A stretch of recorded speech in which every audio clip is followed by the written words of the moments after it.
Welcome everyone to NRL Fantasy HQ.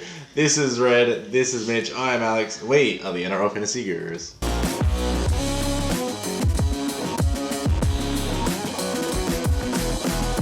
Welcome everyone to another crapfest known as fantasy football, where injuries are aplenty and stress is abundant. Let's talk this week. We got a lot to talk about. Well, talking of injuries. We'll jump straight into the injury report, Mitch.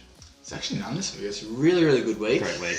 No one got hurt at Bank West, which was nice. Yeah. They're not ripping up the turf. Except for all of these players. Okay. Literally. Yeah. So obviously, Mitch Moses looks like calf injury. He's out 2 to 3 weeks. Which is kind of that awkward. Do you hold him? Do you get rid of him? We'll talk about that. Spoilers. All right. Keep watching. There's good stuff to come. Unfortunately, Victor Radley and Sam Verrills, they're done for the season. I actually do feel quite bad for Victor. He was looking like he was going to wear the sky blue at the end of the year. Red, Yeah. how are you going with injuries this year? You can fuck off. Calm down, mate. Don't want to make 2 redheads cry this week. This weird pain in my foot. Speaking of the raging redheads, Corey Horsburgh. Fortunately, he's... Got a case of the gingivitis. he does. He'll get ya. He's got a bad 12 weeks, unfortunately. Cameron Munster, 3 to 4 weeks. Will Hopoate looks like he's going to miss for about 6 to 8. Isaac Liu, 2 to 3 weeks. RTS is actually going to the judiciary. Good luck, RTS. I like you. Yeah, love you. I think everyone wants to see Warriors pull through this. Yeah. I want nothing but good things for the Warriors this year for what they've sacrificed. So hopefully RTS gets off. Yeah. And unfortunately, this one probably hurts quite a few coaches out there. Brought him in last week as a potential cash cow keeper. Jake Averillo. I don't know if I said that right. Avarillo. Not important, not relevant. So. You mean how we talked about him on the last episode? Oh, well, he wasn't in any of my teams. Well, What did you say? Well, we threw it up between Taleo or Avarillo, and, it could have gone either way. Yeah. Lucky I went Taleo. Who'd you say, though? You were I was leaning pretty high on Avarillo. Avarillo, Yeah. and then, it was 50-50. And then he asked me like 1,000 times. It's fantasy, mate. Anyway, we'll move on from that, and we'll lead into, you brought him up first, Mitch Moses. Now, a fair amount of people have him, 25%. What do you do about him? Now, there's a few options here. Oh, really? Spell them out for us. Really? Well- what are the 3 options? Well, I'll start with the first one, which is, if you do sell him, you sell him right now. Yeah. In my opinion. You can't sit on him for a week. 2-3 weeks, you may as well hold him if you're holding him past this week. What else can you do then? You can hold him. You could hold So him. you could be playing poker, Sometimes you got to know when to hold him. Got to know when to fold him. See, I have him. That's when you're supposed to I'm say. holding him. Got to know when to walk away. Got to know when to run. But it's cool. He can't say is. he's got a calf injury. This isn't karaoke. If only it was though. Can we get some requests for next week? No, you don't want to hear that. All that. All this. No. Now, if you sell him, who do you sell him for? Well, that's the thing at the moment, and something we're going to talk about in a little while is the abundance right now of the mid-tier forwards, and there's a lot of good options coming through. So potentially could be a quick trade to someone like a Flanagan, Pearce.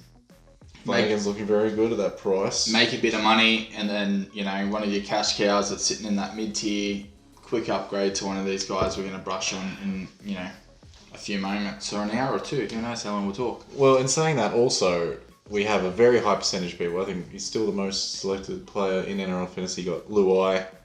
Do you just play him in your halves as cover for a few weeks? Got 40 last week, but hasn't been scoring too well. It's a bit hot and cold, the old Luai. So it's a bit of a risk just doing that, or do you just bite the bullet, bring in another half? Manager. Well, Paramedic can speak. You guys have him, so what are you going to do? I'm holding him.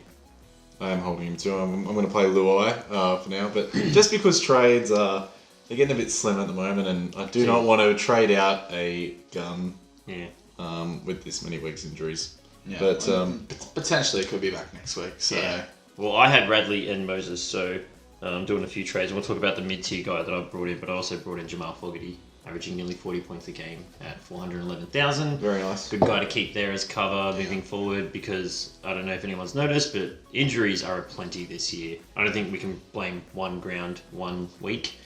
Injuries are just more there because there's more fatigue. Yeah. That's just the case. Someone else you could potentially fill in there too is if you still have him, drink water. I know he hasn't been playing that well too either, but in a lot of percentage of teams, and he could fill that role for a short amount of time. All right, so that's what you can do about Moses. Well, you brought it up before. Let's talk about those mid-range forwards. There are so many. How many? Firstly, we'll just say, high-end, high percentage of owned players that you could start selling and upgrading. You got your Brown, who is starting this week, might be worth a hold for one more week. Noah Brown from the Noah Warriors. Brown from There's the a few Warriors. Browns in the league, so we can and specify. Rudolph from the Sharks has pretty much peaked, so you could sell him and upgrade him for one of these players. But there's a fair few here. Now, who do you guys like in particular? Is there a name you want to point out? For how I want to work my team, Hudson Young's the man. He's almost a point per minute kind of player at the moment. He's played a couple games off the bench, nearly gone point per minute. Played the full game, Yeah, 90 minutes. 90 minutes. Yeah. Got in the 50s, so, if he's putting up around that 45, 50 mark each week, I think you're going to be pretty happy at that Which is price. what he was doing last year when he was a cash cow. We brought him in, then he ended up eye gouging. Got pretty much done for the rest of the season. But he was making good points, good money last year. So definitely a great option there. Red, anyone? The one that I'm deciding between those two, but the one I'm sold on, I think, is Nat Butcher, the Victor Radley replacement. I think he isn't an eye gouger, so most likely not going to be suspended. That is a bonus. That is a bonus. Yeah. When he plays at lock, he averages really high points and not as great in minutes, but he's not going to play the 80. There's no doubt about that. He will not be playing the full game unless injuries take hold of the team again. But he's very much an impact player. The way they're using Radley is almost to be a carbon copy of how they're going to use Nat Butcher. And when Nat Butcher was there, he was scoring very high. I think his average for a starting position is somewhere around the 52 points. So, a guy who's 500k, just over, averaging 52 points from when they're starting, pretty good. And when he was coming off the bench, was a point a minute. Yeah, I was about to say, he's pretty much almost a point a minute kind of player. I worry about his minutes. If you can play pretty much the same amount of minutes as Riley was playing, you could be looking at a pretty good buy there. But someone you probably would have mentioned if you didn't already have him was Vitala Mariner. Yeah. Great bring in last week. Yeah. He's going to be very popular over the next coming weeks, and he's scoring fantastically well. If he can hold that spot at the Bulldogs, which, you got another guy we can mention here, Thompson, coming in next week. That's who I'm he's actually listed this week. That's who I'm really excited about. And I think from what I've seen and heard about him, at 550,000, that could almost be the steal of the season. So for those who don't know, he's the English import coming over from England. Now, he's done his quarantine time. He's been listed in the extended bench, so he could play this week. He only rejoined his teammates technically, or joined him, not rejoined, but this week he's been doing his quarantine in Melbourne, doing a few videos of his gym workouts and stuff he's got going on up there. Juicy. But I have seen some highlights of his, and he puts out some big numbers. I'll be interested to see one game from him before I bring him in, or potentially seeing how many minutes he gets. But they do say he's quite a fit forward. Yeah, so. as well as that, his break-even is 40, so if he does come off the bench, get some low minutes, that price can come down, which makes him, I think, in my opinion, an even bigger steal. Well, when we were talking about it, from what I heard about him, Sam Burgess skill, James Graham attitude. Now that's a thrilling combination there. Something that the Dogs are desperately needed. Yeah. That's a fantasy keeper right there. 100%. Now, there are some other great mid-range forwards coming through all around that 600 mark. If you can't quite afford a gun, Matty Utah's an obvious one. DPP can play him in the centres as well, which makes him very appealing. And a lot of people have been bringing him in the last few weeks. Got a bit less minutes than 80 last week, but still scored quite. We also have Takiaho, might be worth a look in. Minutes are all over the shop, but still been scoring quite well. A lot of meters. A big one, Elliot. Adam Elliot, another Bulldogs player. Now we're mentioning three Bulldogs mid-range forwards here, but Adam Elliot has been probably the best performing player on that Bulldogs team all year. In saying that, they're a good grinding team, Bulldogs, but they have been getting blown out. But yeah, for Tyler Murray and Adam Elliott, last couple of weeks, been scoring amazing. Yeah, the middle forwards traditionally have been good. Aiden Tolman's... Yeah, he's always been a bit of a fancy keeper, hasn't he? As he's getting a bit longer in the tooth, he's sort of slowing down a little bit, but he's been fantastic for his entire time at the Dogs. James Graham was good when he was at the Dogs. Their middle forwards tend to play a lot of minutes, and that Luke Thompson will fit in with that. And I think their second rowers tend to play 80 minutes. You know, Tyler Mariner and Jackson are playing 80 minutes. Josh Jackson is another one. Yeah, they have these guys who they have motors, and I think that's what they work on. They're very much an attitude-based team. It's just the execution that lets them down. A very much defensive coach. Yes, so many great mid-range options. If you're that way inclined, especially second row. It's 2020, you can be however inclined you like. Now, start 'em or ship 'em, an old segment. This isn't start 'em or ship 'em, it was Big Cojones. That was Big Cojones. It was. Nailed it. High five for you. I refuse. Didn't we just have high five? It's essentially a segment on captain options. Yeah, the Big Cojones. The Big Cojones. Yeah. So, now, Haas last week got 2 less points than McInnes. You got 65, whatever. One less point? Yeah, I think it ended up being 1 less point. Either way, there's what should you do for captains? Who are we liking? Well, I'm going to raise a point here.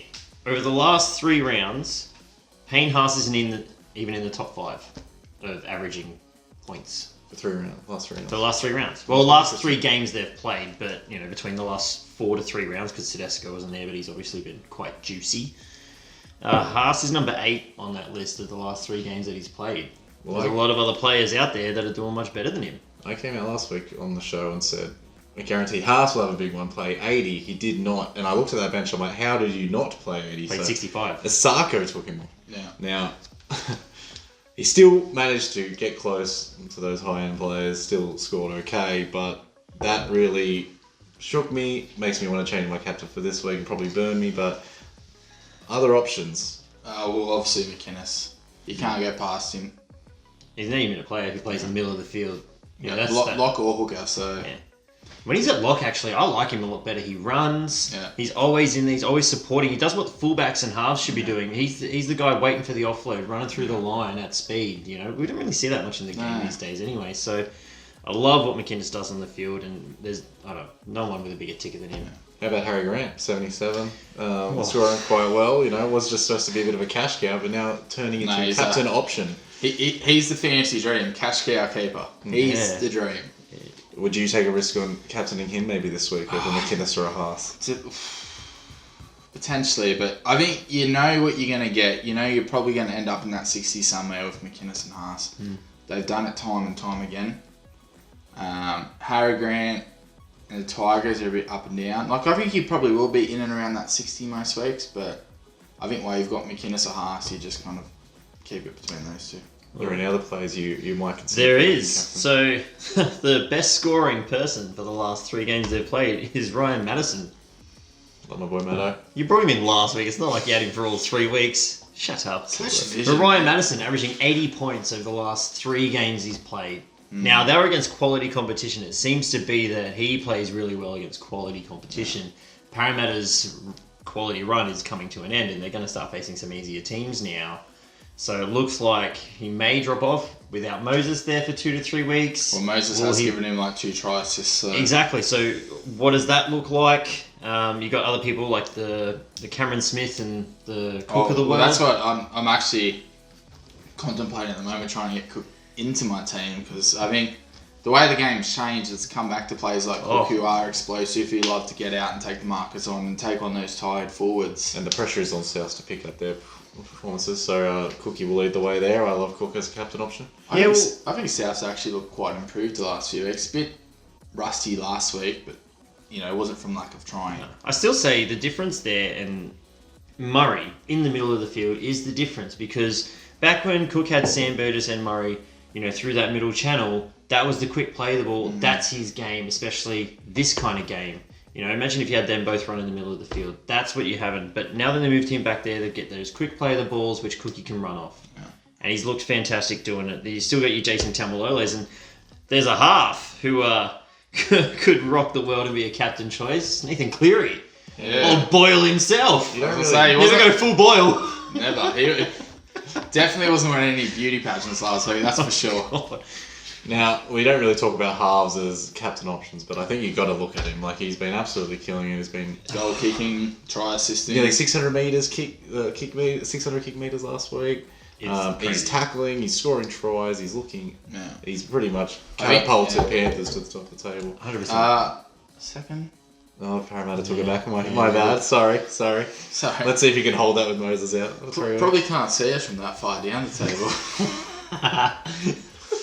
Is that it? Is that all the captain options? Look, we can't. Yep. There's someone we haven't mentioned as well. And a few people have actually asked me at work, should I bring this guy in? No, don't. Randall from Newcastle. He had one game, got 72. But Mitch, he's averaging 72 for the year. I know. But when he plays again, let me know. So that's the big Hone Southern ship, whatever you want to call them. And that will do it for today's episode. Good luck with those trades if you decide to do them. Hopefully your team is not injury riddled like Reds. And Look, I got really lucky when Shibasaki for some reason was out of the Newcastle Knights and Tuala ended up playing. Otherwise, I'd be up the creek without the paddle. Ooh, you have Tuala. Gross. He was sitting on the bench and now all of a sudden he's starting. He's starting. Superstar Tuala, of course. I feel like I'm the Broncos. I'm so injury riddled and it's just shit. Now, Mitch, what can they do? As always, guys, like, subscribe, comment. We love the feedback. Keep it coming. And we'll see you guys next week. Cool. Cheers. Subscribe.